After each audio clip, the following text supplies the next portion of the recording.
Today, we're going to chart the absolutely incredible artistic evolution of one of music's biggest names, Jeon Jungkook.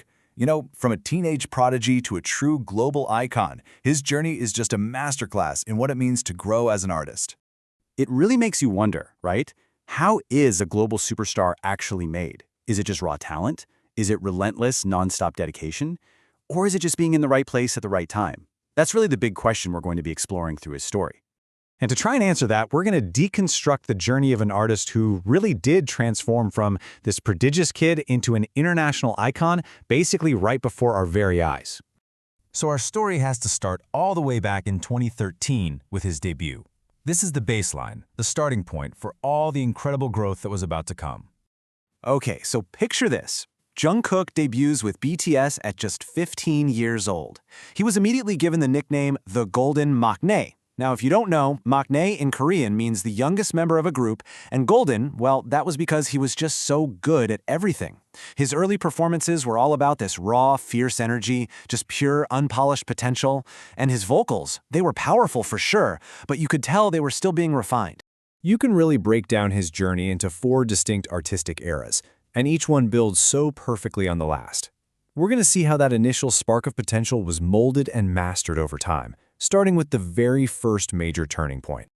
All right, next up, he starts forging a real artistic identity. This is the big shift, from that raw energy we were talking about to some serious emotional depth.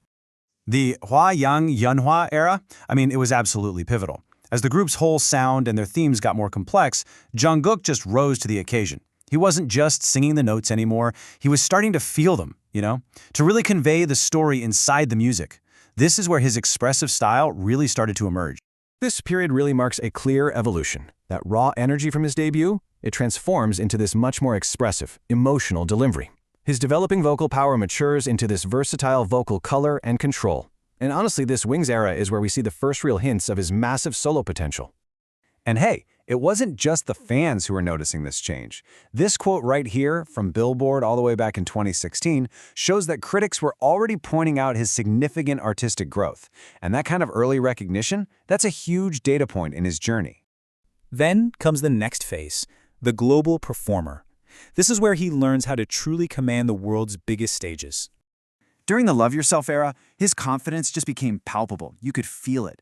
A really crucial development here was his unmatched vocal stability. Delivering these complex vocals while doing some of the most intense choreography you've ever seen in songs like Fake Love. And on top of that, he also expanded his artistry beyond the stage, getting into production and filmmaking. He became a true multifaceted artist.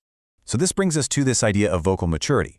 By the time we get to the map of the Soul era, his voice had developed this rich, mature quality. His solo song, My Time, is the perfect example. It showcases this deep vulnerability and just a masterful control over his tone. He's not just a singer anymore, he's a storyteller, and his voice is his instrument. And this public recognition is something you can actually see in the data. If you look at Google Trends, search interest for Jungkook vocals consistently peaked during these major album releases. The world was actively noticing and seeking out his evolving skill. It's pretty amazing. And that, of course, brings us to the present, the solo superstar, stepping out on his own to define his own global sound. His solo career was launched with this series of just incredibly strategic and successful steps. It wasn't just one thing. You had the high-profile collaboration, then headlining one of the world's biggest sporting events, then dropping a global smash hit. Each move built perfectly on the last, and it rapidly cemented his status as a solo force built on a decade of hard-earned experience. So his solo era is really defined by artistic freedom. He's experimenting with genres, showing us the full breadth of his vision, and it's all done with this level of polish and just sheer star power that is the culmination of years and years of dedicated work. So let's take a step back and look at the anatomy of this artist. What are the core ingredients that can explain this remarkable growth? Looking back, it's clear each era had a distinct focus for his development. It all started with that raw talent and energy. Then he layered on emotional depth and vocal control. Next up came that performance polish and stability, all of it leading to the final stage, a fully realized individual artistic vision.